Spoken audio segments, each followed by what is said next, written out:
Satang Prasanga.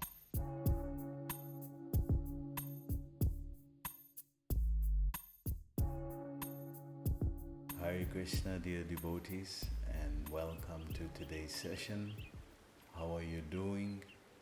I pray that all is well with you and your families at this time. So we're moving on to the next letter, and it is a letter to Ksama Devi Dasi. It's also an initiation letter, similar to yesterday's one, but there's some interesting points that Prabhupada brings out that I'd like to highlight for our benefit. So, very sweet letter as well, and very informative, very instructive. So, let's see what Prabhupada says here. So, it's a letter to Shyama. Her formal name is Lynn Edwards. Calcutta, 6 November 1971. And in the classic way, Prabhupada writes it in reverse, in numeric, and then he writes the Amsterdam. My dear Shyama Devi Dasi, Lynn Edwards, please accept my blessings. I beg to thank you very much for your kind letter requesting initiation, and at the recommendation of Dhananjaya Prabhu. Dhananjaya Prabhu, those who maybe do not know, when I was in Vrindavan in the earlier years, he used to be in charge of the MVT. He was in charge of MVT, the Mayapur Vrindavan Trust. And he's originally from Amsterdam, and after a while he went back to Amsterdam, and very dedicated devotee. He would serve there in Vrindavan for many years. Very wonderful senior Vaishnava, a very mature devotee to have a conversation with, Dhananjaya Prabhu. So it goes on to say here, I have gladly consented to accept you as my duly initiated disciple. I have given you the spiritual name Shyama Devi Dasi. Shyama means forgiveness. So 2 points we were commenting on the maiden names. Prabhupada sometimes writes it as Devi Dasi or just Dasi. So over here today he's written it as Devi Dasi. Yesterday's one was just Dasi. Kamalavati Mataji, it was just Dasi. And today's he's writing it as Devi Dasi. So it's the same principle. And he gives the meaning of her name, Shyama, forgiveness. Wow.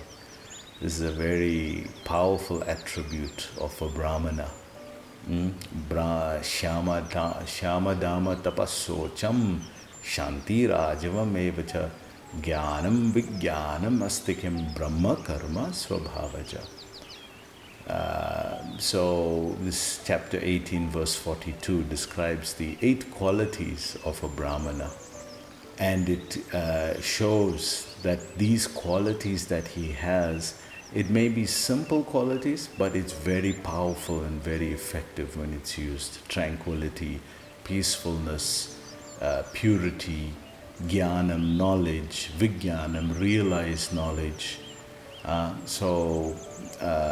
Very powerful attributes. One would very easily mistaken this for meekness, but a Brahmana is processing everything in the environment, because his responsibility is to connect to the entire planet and to connect it in yoga back to Krishna. So he's aware of everyone, everything, and he's seeing how to use it, how to connect it back to Krishna. So he has to be forgiving by nature, because people are definitely going to make mistakes. So forgiveness is also not a sign of meekness, because especially in Kali Yuga, there are those who would want to abuse others. And so one definitely offers forgiveness, but doesn't forget. that takes trust, and that takes a while to rebuild. So to forgive is natural, because everybody to err is human, to make mistakes. But to trust again, to rebuild that trust, that takes a lot of time, and sometimes it doesn't even take place because the hurt is so deep. So it says here, your beads have also been duly chanted and they are enclosed herewith. So again, this procedure that Prabhupada, the urgency that Prabhupada was under to try to travel the whole planet and connect as many devotees as possible to Krishna. So he would post the beads, chanting on the beads, and he says it's duly being chanted on. So it's chanted on the beads, given you a spiritual name, connected you to the Sampradaya, and now the soul can proceed on the path of devotional service. It goes on to say, I can understand that you are a very sincere girl, and that is the first qualification for developing love for Krishna. So sincerity. In Vedic culture, we may also call this piety, being pious. But of course, sincerity is more devotional. Piety is just a way of trying to follow Dharma. It actually is two different things. So sincerity is a great virtue that a devotee has, and it's his attractive quality.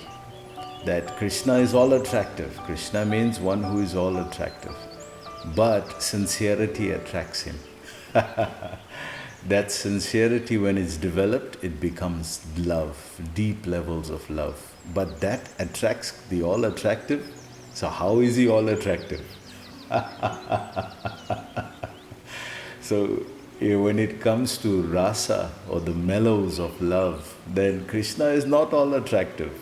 Because the soul, the jiva, by his purity of love for Krishna, he can attract the all attractive.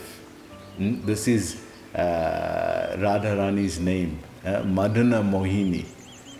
Krishna is Madan, he is attracting everyone, but she's Madana Mohini, she's even attracting him. So who is more attractive? Yes, so in Tattva, in the establishing the absolute truth, Krishna is the all attractive being. But in facing love, in front of love, then Krishna doesn't become the all attractive, the devotee, because he's able to attract, or she's able to attract Krishna. So she or he becomes the all attractive. Isn't that so nice and sweet?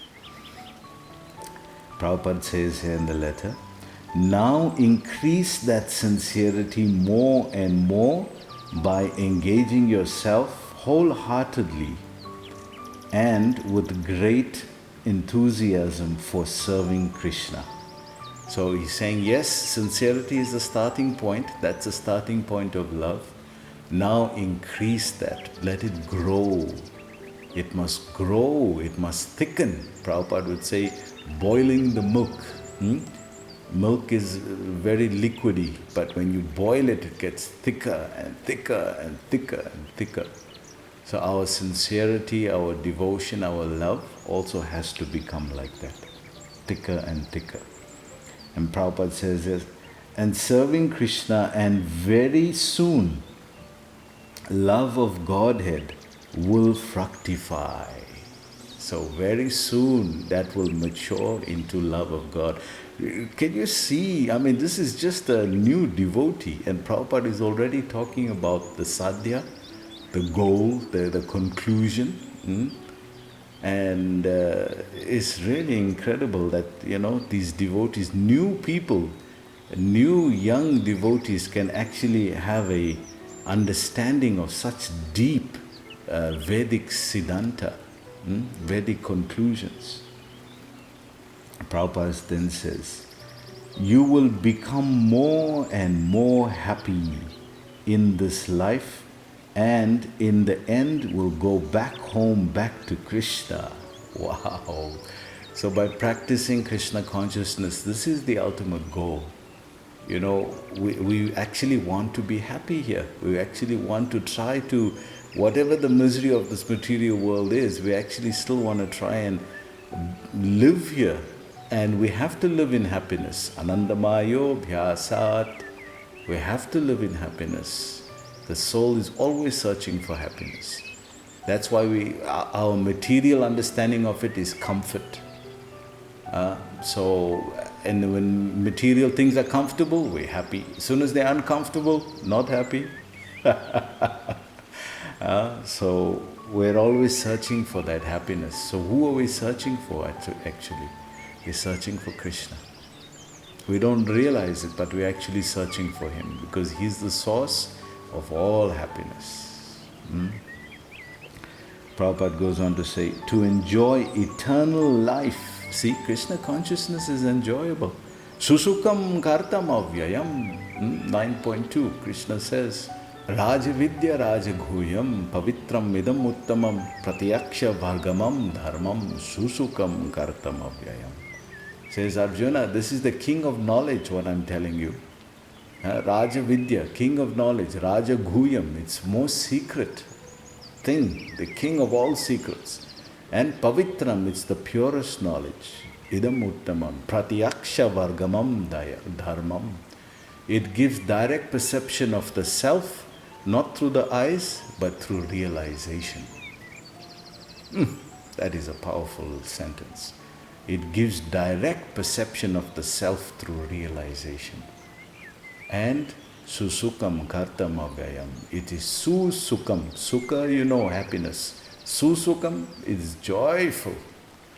It is joyfully performed. Susukam Kartam Avyayam. So it is joyfully performed. So Prabhupada says you'll enjoy life, bliss and knowledge. You'll have such a deep understanding about this world and how it operates and how it works. Prabhupada then says, and in association with the supreme lovable object, Krishna. And all of this will happen in connection with Krishna, because He is the supreme proprietor. Because you have acknowledged who this whole place belongs to, who this whole universe belongs to, and you're connecting everything back to Him in appreciation or love, then that He becomes the center of your life. Prabhupada says here, and our process for obtaining to such a wonderful existence is not at all difficult. So it's not difficult to achieve that. So how do we do that? This is the process. Following the regulative principles strictly, firstly. Secondly, chant at least 16 rounds of beads daily. And thirdly, always think of Krishna. So the process of following the principles and chanting. Yesterday I was listening to a class by Srila Prabhupada, and he was mentioning this point that all other yoga processes are step-by-step procedures to get to the goal. But chanting as a yoga process or as a yajna is not a step-by-step process. Chanting is the goal. Because once you chant Hare Krishna, once you chant the names of Krishna, Krishna is already present. It's just your perception of Him is not there. You have no direct perception of Him. So how does that perception come? By rendering devotional service and by developing more sincerity. And then gradually you'll start to perceive Him. And then gradually you'll start to see more and more, and eventually you will see the form of Krishna. Prabhupada says you'll see Him just like you're seeing me standing here in front of you. Krishna is even saying that in Gita. Bhakti mam abhijnanati yavanyas chasma tattvataha tato mam yat tato gyatva vishanam tatanantaram. Arjun, this process of bhakti, you can see me as I am standing here before you. This is how powerful this process is. So Prabhupada is saying all the other yoga processes don't do that. They gradually build you up, and then the goal, you see, Dhruva, doing the standing process, and even Hiranyakashipu meditating thousands of years, and then they get the karma phala suti. They get the reward of what they were endeavoring for. But by chanting process, immediately Krishna is there. You just chant Hare Krishna, Krishna is there immediately. Now the process is our perception of him. Why we're not experiencing him? Because of the levels of conditioning, the levels of contamination. So it's such a powerful process that it's right, already we're in contact with Krishna, we just don't realize it. So Prabhupada goes on to say, and always think of Krishna. So this is the point I wanted to make, connecting to yesterday's verse as well. Prabhupada is giving all these regulations, Vaidhi Bhakti, but he's saying that all of that should culminate in this point, always think of Krishna. Again, it's a very vital link that I see that devotees are missing. They're engaging in devotional service, yes, wholeheartedly, sincerely. They're engaging in book distribution, they're engaging in puja, they're engaging in all the services. But are you thinking of Krishna? This is the link. Again and again, these letters are bringing this point out. Prabhupada is saying, yes, do all these things, but think of Krishna also. That is a fundamental, deep point that we have to catch.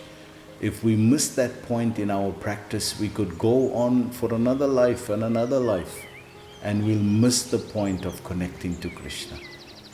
The essence of bhakti comes down to this point, remembering Krishna, always.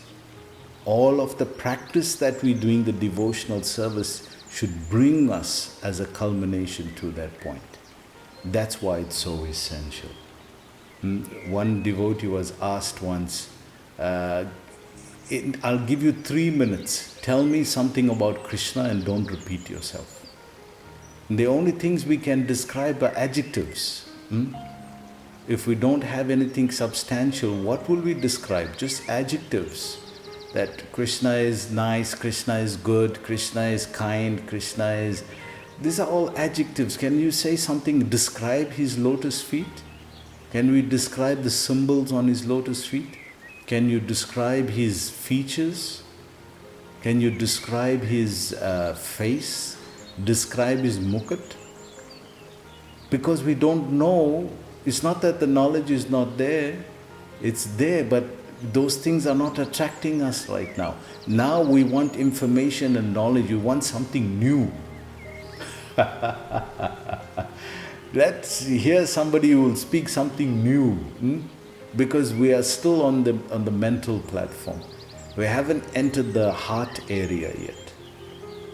So Krishna, just think about it. What can you speak about Krishna in 3 minutes without repeating yourself and without using adjectives? Tell me something about the person.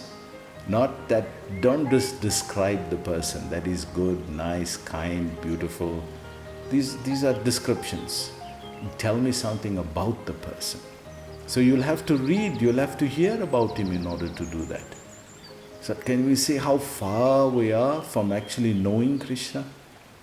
So then it concludes, there's some text here that was not clear. And then they say, life and your future will be very bright. Because you're succeeding on the spiritual path, you are progressing. And then he ends in your favorite way, whoever well-wisher, A.C. Bhaktivedanta Swami. So please remember that point, to think about Krishna at some point in the day. So it takes a lot of effort, it takes a lot of sincerity. Prabhupada said that today, build on your sincerity. But we're on the path. The thing is, don't stop on the path. Continue and continue sincerely. And we will reach this goal, like Prabhupada is saying here today. So I hope you have a good day today. Please join us again tomorrow. Hare Krishna.